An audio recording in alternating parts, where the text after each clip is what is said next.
Hi everybody, welcome to Tipsy Future. My name is Cassidy McClure with Cultivation with Cassidy, and this is... I'm Pepique, Stout, and I am the owner and soul healer at On the Lighter Note, which is a galactic frequency healing using Acutonics system tuning forks and a combination of that with transmedium and clairvoyant healing. My specialty is addiction of any kind, particularly alcohol and substance abuse, but I mean it could be anything down to I eat too many potato chips or whatever, but True. I also do just about anything, any physical issues, emotional, spiritual. I also do spiritual breakthroughs. If you are on the spiritual path and you're looking to kind of get an attunement to help take you to the next level, clear anything that's blocking your way, to connect your third and fourth chakras up into your higher realm and really bring power and that connection of love into your third eye and crown chakras, connecting that whole system to work in unison to just really amplify what you're already doing. That's another thing that I do. So it's very gentle. It's like acupressure and acupuncture, essentially, but with the use of tuning forks instead of needles. So very non-invasive. Yes, and I can just let you know that this shit's fucking sweet. He gave me this beautiful session that was like really unlike anything that I had ever experienced. It was really, really, really cool. You can feel the frequency and the vibration going like throughout your whole body. It is very cool, and it kind of aligns all of the like cells and all of the water and kind of forms this beautiful crystalline structure, so your energy's flowing better. You're kind of able to like just flow easier, receive more insights. So essentially that's it's something you should check out. But we are here to talk about October, right? The astrology of October. Tipsy Future is where we drink a little, we smoke a little, we talk about astrology. I'm a novice learning to be an expert. Pepique is a novice. With right now. Yeah. Ramona's extremely romantic. She also has a lot of Scorpio in her, which will be nice. Because in October, we go from Libra, which is this, well, he's a Libra Sun, and then a Scorpio Moon, which I'm also a Scorpio Moon, so this will be great. I'm going to start a Scorpio Moon support club because I think that we probably need it. But yeah, so Libra is this really beautiful energy of like beauty, balance, harmony, fairness, diplomacy, things of that nature. I don't know if you relate to any of those in yourself at all. 100%, yeah, especially the balance part. So when I was 18 years old, I got my first tattoo quite a while ago. I've got quite a few tattoos since then, but my first one was the Japanese symbol for balance between my shoulder blades, and I live that in every way. Everything needs to be symmetrical. Everything, like I have piercings, they're always on both sides of my nose, both sides of my that's face, so interesting. Like, that's so interesting. It's just ridiculous. Like when I'm decorating a home, I'm like, oh well, I like that. I'm gonna buy two because I'm gonna need one on either side. In some way, it'll be balanced. Everything. So love that. I live that a lot. Love that. Okay, so sweet. So right now we're in the thick of this beautiful Libran energy. So this is going to take us basically through most of the month of October until we get the sun in Scorpio on the 23rd. But we'll kind of go in chronological order because I like to do that. I'm a Virgo Mars. So on the 3rd, we have this super cool thing where Pluto is going direct in Capricorn. So it's been in retrograde since about April. And what this has been doing is bringing a lot of clarity and a lot of like deep emotional stuff, deep secrets, really intense emotional things to the surface. It's been a reflection on power and control and who has the power and who has the control in your life. Kind of, for me, it's been a lot about taking ownership of my life and the blueprint of my life. So if something shitty happens, I created that. If something good happens, I created that. And to be able to own that about myself and kind of really be able to know how powerful I actually am and how much control I do have in a sense. You know, it's definitely balanced though. It's like you have control, but then it's like also the universe. So I've been feeling that same lesson. Yeah. It's just like, being like dragged. Yeah, in like a real way. In a pretty legitimate way. Right. Yeah, so on the 3rd, we're going to have it just station direct. So now we're going forward. So any of those big secrets, emotional wounds, all that material we've been working through since April, it's kind of time to take action on it. So if you're in a relationship you're unhappy with and you've kind of been thinking about breaking up, it's maybe time to do that. Maybe you found out your partner cheated. Maybe you've been cheating, which, like, you know, you should definitely break up at that point, right? Generally a good idea. Yeah, it's generally a good idea to do that at that point in time. So it's just a time to move forward in that. And then also on the 3rd, we have Mercury going into Scorpio. So it has been in Libra. So again, that kind of diplomatic, equal, balanced, harmonic vibration.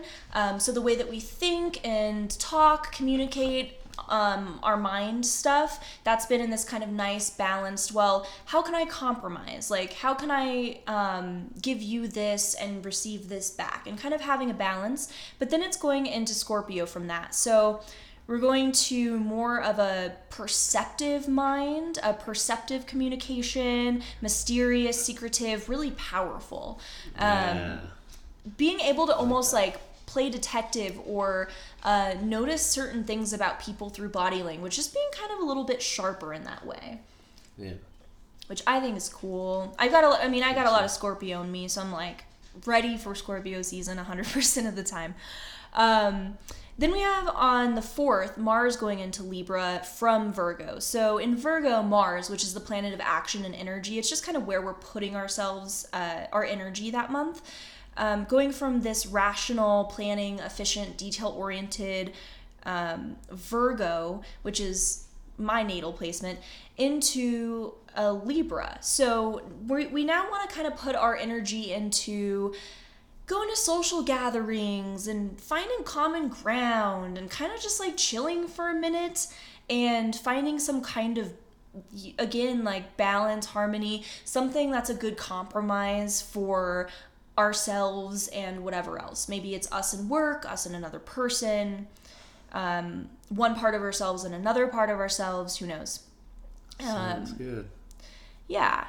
And it's also like a little bit amorous. Mars also rules sex, so Libra is all about kind of like intimate partnerships and kind of like partnering in a lot of ways. And then when that's kind of in the planet of sex, you're kind of wanting to have like really nice kind of like soul-oriented sacred sex, which brings me to, on the 8th, Venus going into Scorpio, which is also my natal placement. So with Venus and Scorpio and Mars and Libra, you have this like wanting to partner and like make love. And then you also have Venus being just super intense and devotional. I don't even know if that's devoted, passionate, and just kind of going, well, she was in Libra. So she's kind of going from somewhere she feels really comfortable in, being kind of like beautiful and social and balanced and nice, into this like dark, almost Lilith-esque kind of like, she'll like eat you alive like a female spider, but you'll kind of love it. So at least love it. That's what they say. It was worth it. Yeah, exactly. And then on the 13th, we have a full moon in Aries, and the moon and the sun are squaring Saturn and Pluto in Capricorn. So what does this mean?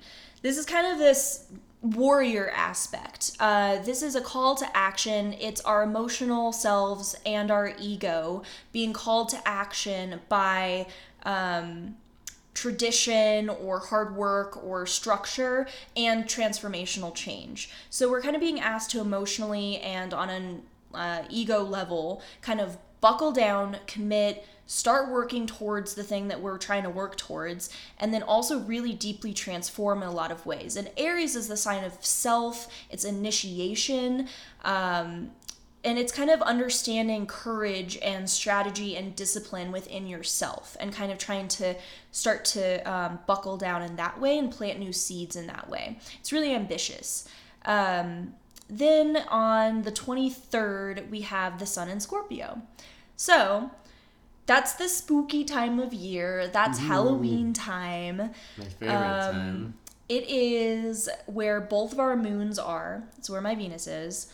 And it is just, I think also my North Node is there. So it's anything occult. It's anything mysterious, dark, hidden, secretive, something you're not really supposed to like meddle with. It's kind of like Scooby-Doo in a way, but like horror movie Scooby-Doo, you know, like actually kind of, it is intense. It's very intense, and it's kind of emotional too in a lot of ways, which I love. It's really passionate and has a lot of like really intense energy to it.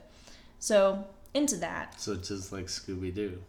Yeah, you're like, that's a it's, deep show. It's exactly. I learned everything I know about love from Scooby-Doo. Everything you know about love? Oh yeah. You know what's really sad? That's a deep love story.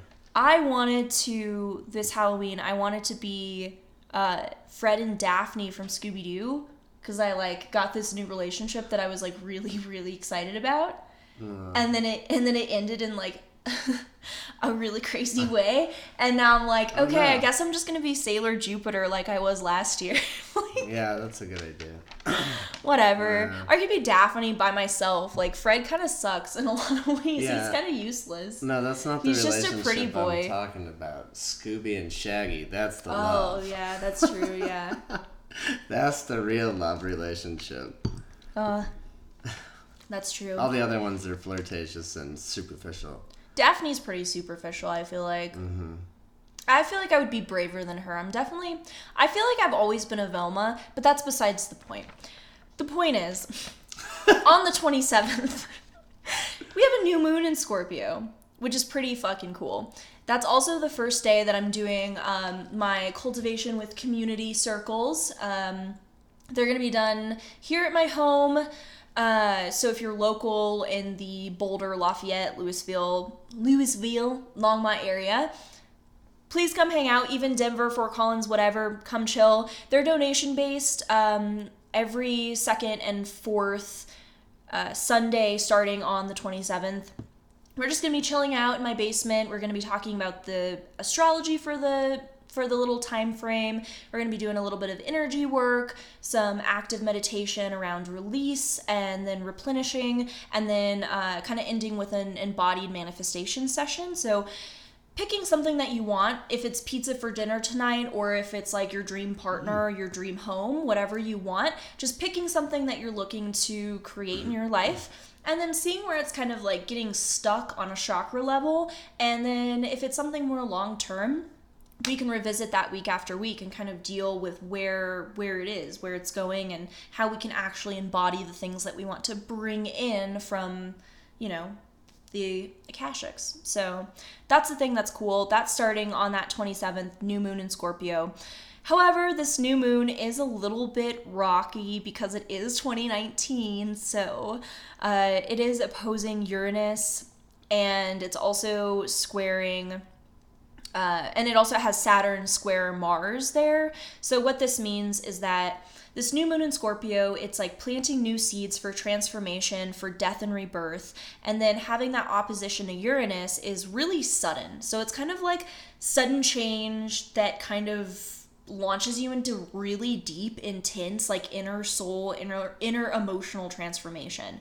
And for me, Lucky Duck, and you, Lucky Duck, that's where our moons are. So that's all of our emotional shit getting kind of punched a little bit really suddenly.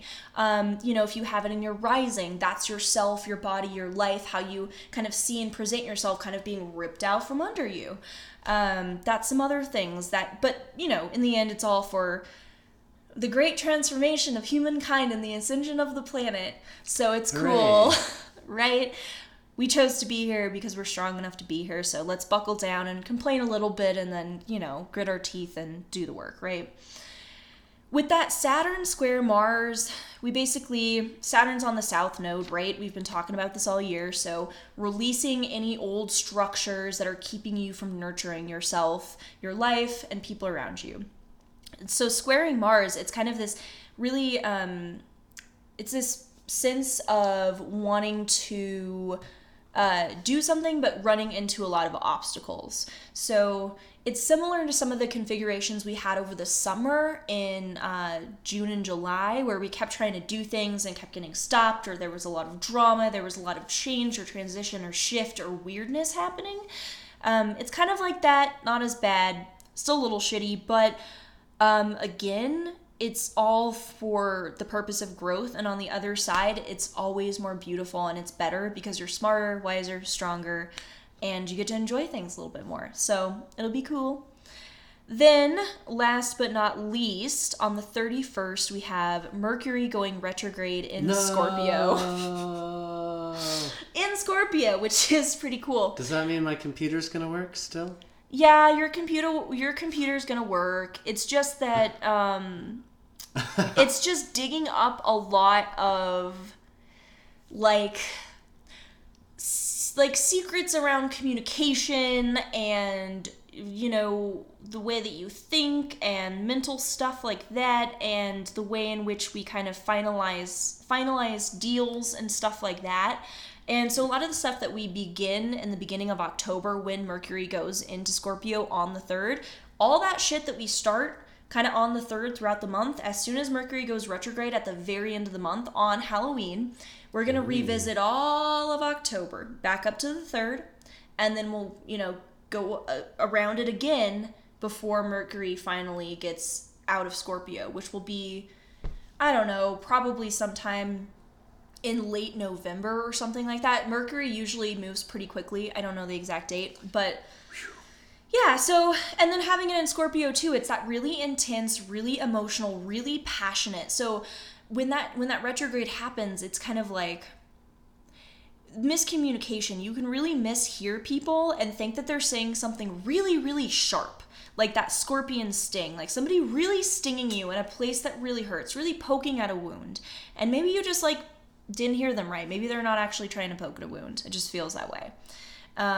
So, that's going to be a cool, fun thing. And we'll probably talk about that some more in November's forecast as well, because we'll be kind of dealing with it at that point.